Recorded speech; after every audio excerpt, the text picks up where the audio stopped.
भारत रत्न पूर्व प्रधानमंत्री अटल बिहारी वाजपेयी जी जन्म जयंती उपलक्षे प्रति वर्ष पारादीप महोत्सव अटल मेमोरियल ट्रस्ट तरफ आयोजन करा जाए। आज षष्ठतम संस्करण पारादीप महोत्सव आज उद्घाटन करागला। पागर प्रतिकूल परिस्थिति सत्वे मध्य आज पारादीपवासी मानकर समस्तंकर उपस्थित रही आज ये महोत्सव को उद्घाटन करागला।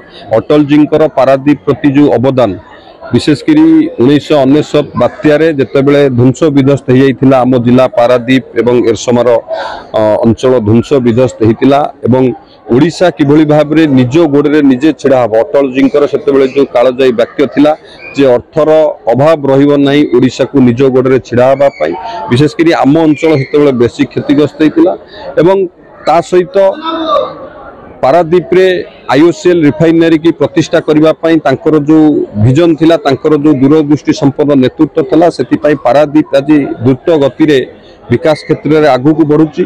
ताकू समस्त पारादीपवासी मनरे से स्मृति की जागरण करने उजागरण करने आमे पारादीप महोत्सव करने जो परिकल्पना करूँ आज षष्ठ वर्ष रे पारादीप महोत्सव पहुँची। से महान आत्मा जननायक अटल जी जन्म जयंती उपलक्षे ये महोत्सव पालन करा जायतिला तथा ओडिया संस्कृति परंपरा एवं विशेषकर ओडिया अस्मिता को अक्षुण्ण रखा ये पारादीप महोत्सव डिसेम्बर 25 रु 31 पर्यंत पालन करा जाए। एटी बहु नामी नामी कलाकार माने आसंती दुकान बजार पड़े लोक माने भरपूर एंजॉय मध्य करंती एवं मोर आशा और विश्वास एथर मध्य 7 दिन धरी पारादीपवासी निश्चित भाव में महोत्सव को उपभोग करेंगे।